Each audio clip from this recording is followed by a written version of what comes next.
danañ ci taxaw danañ ci àndandoo ak képp koo xam ne yéeneem ak xalaatam mooy nërmeel Macky Sall ba incha allah bu génnee ci jël bi muy am le 31 juillet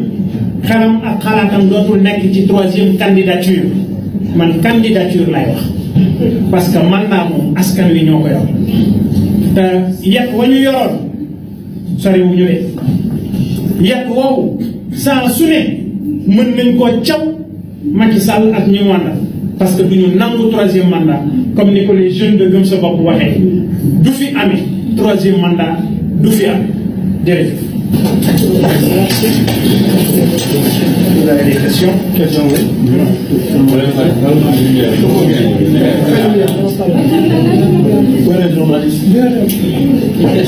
Allez-y. C'est une journaliste à Senenews.com. Donc,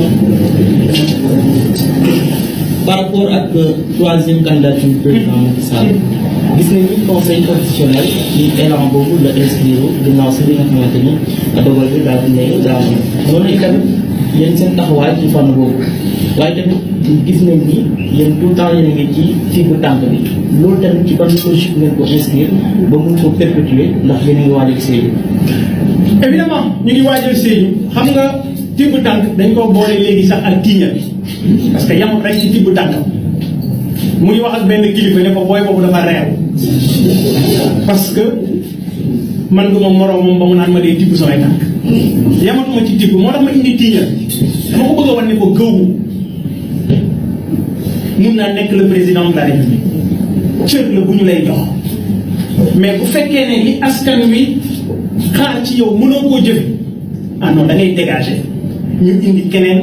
man je ne fais pas de fixation pour Bougane nekk président déedéet man su ma amoon lu ma gënal damay dem continuer la ma doon liggéey parce que bari na ñu ma xamutoon te daan nañ ma dégg may def lu baax ci réew parce que jàpp naa ne natt woowu laa am mais bu yëf yi doxoon na mu war a doxee yàlla xam na ne damay delluwaat ca la ma nekkoon donc dama bëgg gis koo xam ne am naa ci moom yaakaar am naa ci moom yéene mu bir ma ne kii bokkul ci système mu bir ma ne kii c'est un Sénégalais qui s'est fait tout seul c'est important mu bir ma ne kii mosuta mos ci alalu réew mi du directement du indirectement bu ko defee ma daal di jóg xeex ngir moom parce que am naa ci moom yaakaar li nga xam ne wax nga ko muy mbirum 3e mandat damay wax sax 3e candidature loolu man xam naa ne mooy yéeneem xam nga il faut savoir lire entre les lignes tey boo gisee mu jël accélérer la cadence jiital ko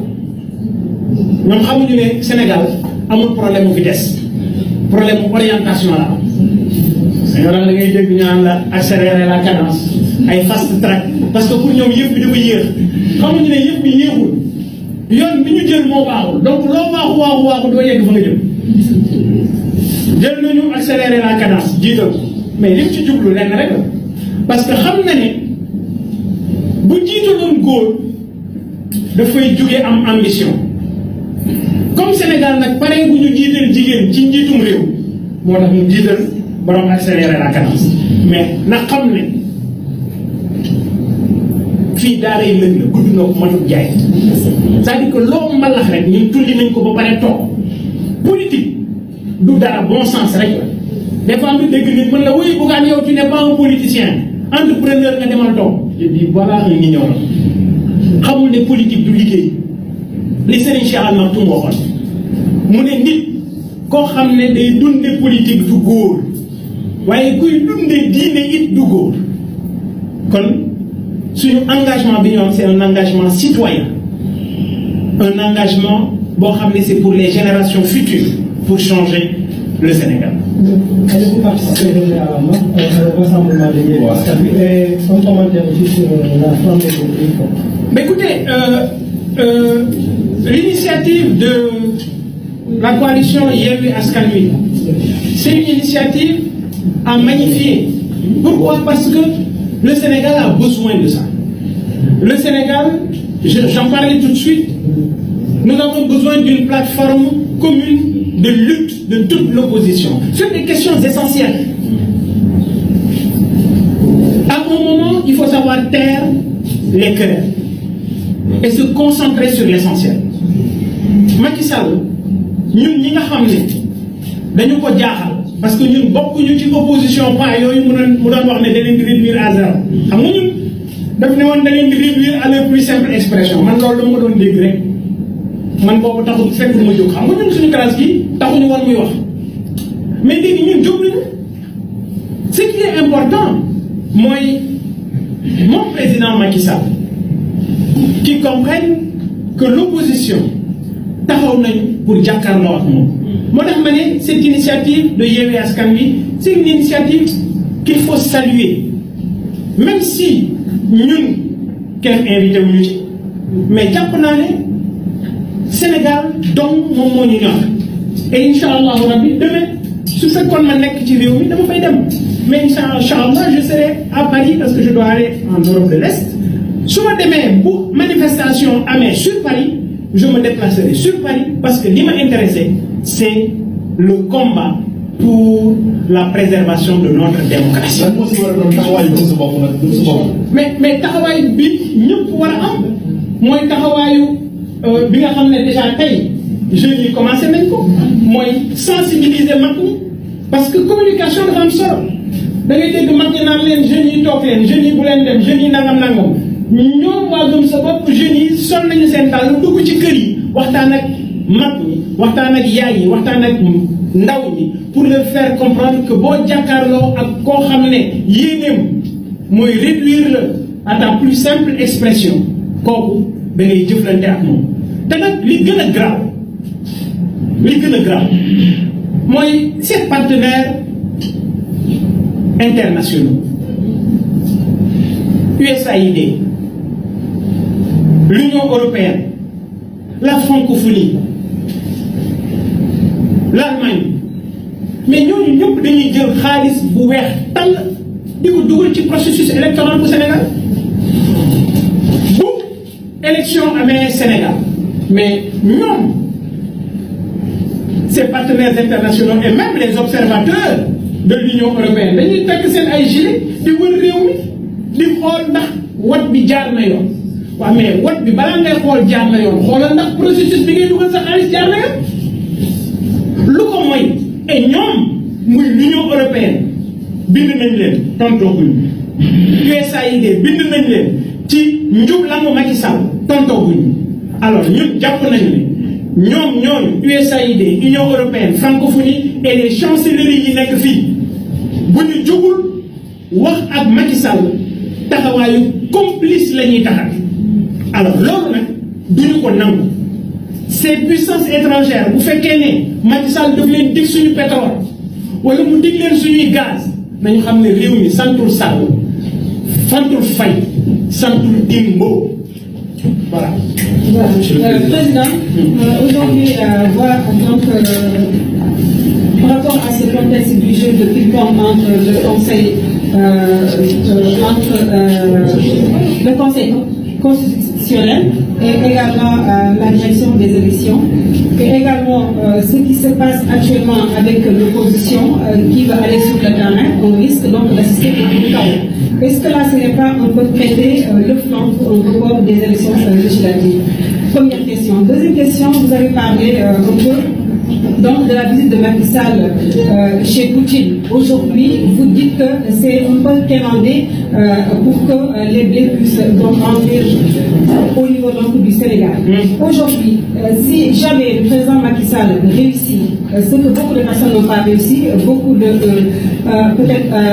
ce que Macron n'a pas réussi, est-ce que aussi ce ne serait pas salutaire qu'il réussisse au moins à ce que les blés, les céréales puissent donc entrer donc en Afrique? Pour moi, la meilleure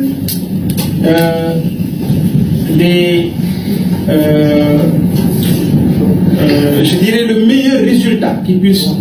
nous arriver par rapport à Macky Sall, ou en tout cas le résultat que moi j'attendais au niveau par rapport à ces voyages, c'est un transfert de compétences.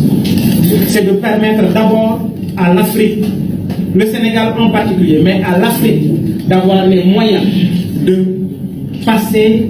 à un statut de producteur de blé. Parce que nag tàllal loxo dafa weesu mais Macky Sall la ma doon dem di négocier ji mais loolu du xaalisam xaalis boobu ay meuniers yu nekk Sénégal ak yu nekk Afrique ñooy jël seen xaalis dem jëndi ji waaw li may dem di jëndi ji su ma góorgóorloo ba def ko ci sama réew ku nekk loolu ngay ñaan mais wax naa la nee naa la amul xam-xam ñàkk xam-xam moo tax muy dem di tàllal loxo di yalwaat mais li ñu am ci suuf am ko ci ndox am ko ci soleil am ko ci ay terres arables li ñu war mooy góorgóorlu ba am autosuffisance en termes de blé et de céréales nee naa la maïs dañ ko soxla alors que ñun mënuñu sax produire maïs boo xam ne dañu koy defaree cox defaree ko aliment de bétail maïs bi gën a néew dañuy dem di ko wuti à l'étranger. Aujourd'hui, il urge de trouver des solutions, surtout en matière de changement de comportement alimentaire. Qu'est-ce qu'il faut? Pourquoi ne pas utiliser le riz? Nous avons l'ITA à côté, avec des ingénieurs, des chercheurs. Ce qui est clair, c'est qu'il y a des possibilités qui peuvent être trouvées pour permettre au Sénégal de remplacer ce blé-là. Et j'en suis sûr que nos chercheurs sont capables d'arriver à ce résultat-là. Parce que moi, je vois aujourd'hui des boulangeries qui utilisent de la farine de mil pour faire du pain. Donc, il y a beaucoup de spécialités qu'il faut utiliser. Le riz, par exemple. Je donne l'exemple du riz. Dama waxante kenn ci ñoom ci kilifa yi ma ne ko yéen da ngeen doon wax autosuffisance en riz ba léegi amul mu ne ma c'est vrai parce qu'on peut pas contraindre les importateurs pour ñu dem di jëndi ceeb bi ci vallée. Je dis le problème c'est pas ça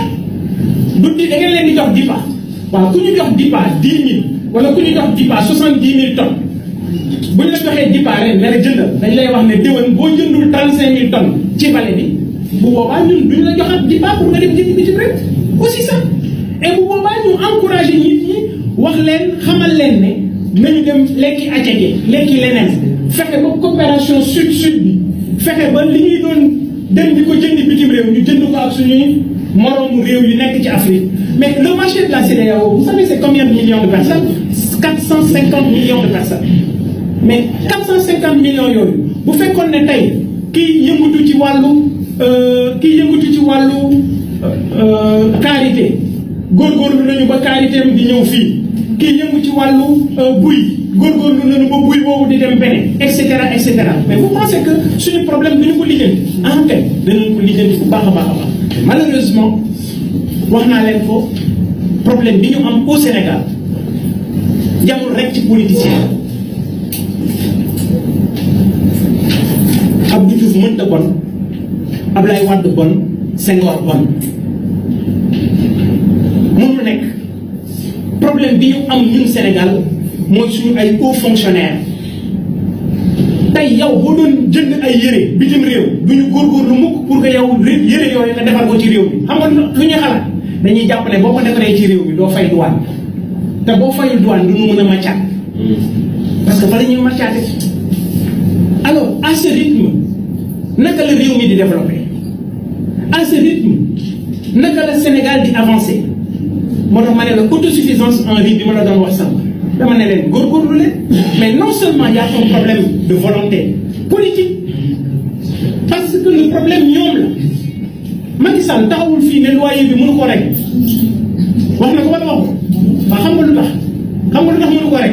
parce que ñoom ñooy bailleurs yi ñoom moom immeuble yi c'est aux fonctionnaires de l'État ñi ngay gis ñoom moom R+10 yi ngay wër fii yaa ngi kër góor gi génn compté ñett boo compté ñaareel bi fonctionnaire de l'État moo ko moom waaw fu mu ko jëlee ku amul salaire u million foo jëlee loo tabaxee 2 milliards sa alal la ñuy romb sa ñaq la ñuy rocc sa yaakaaru doom ëllëg la ñuy rocc espoir bi nekk ci jeunes yu bari ci Sénégal moom la ñu tas te dara waralu ko lu mooy ces fonctionnaires véreux corrompus au Sénégal moo tax la refonte de l'administration au Sénégal nous on en parle man awma problème boobu des fois su may conseiller di ma wax ni ma wuy bàyyi di attaquer administration ñoo yam ñoom ñëpp mburu foofu ko fari Macron France école nationale d'administration en France Macron daf ko tëj xam nga lu tax parce que pour moom la peste de la France c'est les hauts fonctionnaires de l'État ñooñu génne ci école boobu ñun Sénégal loolu la ñu am dañu am juróom ci ay fonctions yoo xam ne ñoom ñëpp benn école la ñuy génn benn école moo leen di former ñoo yore réew mi ñoo yor xaalis bi ñoo yor lépp ci seen loxo lay jaar lépp lu ñuy lijjanti pour am ñoom ñu ngi ci ñu ngi am fépp lépp lu bon ci réew mi rek ci ñoom lay nekk ci seen loxo lépp lu bon ci réew mi ci seen loxo ñoom la nekk te ñoom ñëpp ñoo yor lu qu'on appelle la haute administration ñoo fi ànd ak Senghor ñoo ànd ak Diouf ñoo ànd ak Ablaye Wade ñoo ànd ak Macky Sall keneen ku ñëw ku nanguwul faire la refonte de l'administration ñoom ñoo lay nërmeel et man Bougane je suis prêt à mettre de côté tous ces gens-là parce que motuñu 2000 ñoom ñooy lekk alalu réew ñooy sàcc alalu réew mi ñooy jël seen doom di leen yóbbu à l'étranger ñoom ñooy dawal oto 80 millions nekk fonctionnaire Sénégal ñoom ñooy maye 100 millions ñoom ñooy dajale maire yi mbootaay jox leen 10 millions alors que yow amuloo salaire 1 million fuñ ko jëlee soppi nit ñi ay yalwaankat fexe ba baykat yi képp ku mënoon a mënatoo la nga mënoon pourquoi parce que soppi nañ la def la tàllal katu loxo réew yi ñu dendal yëpp baykat yi ay milliardaires la ba mu des ñun ci suñu réew may jii moo ci gën a néew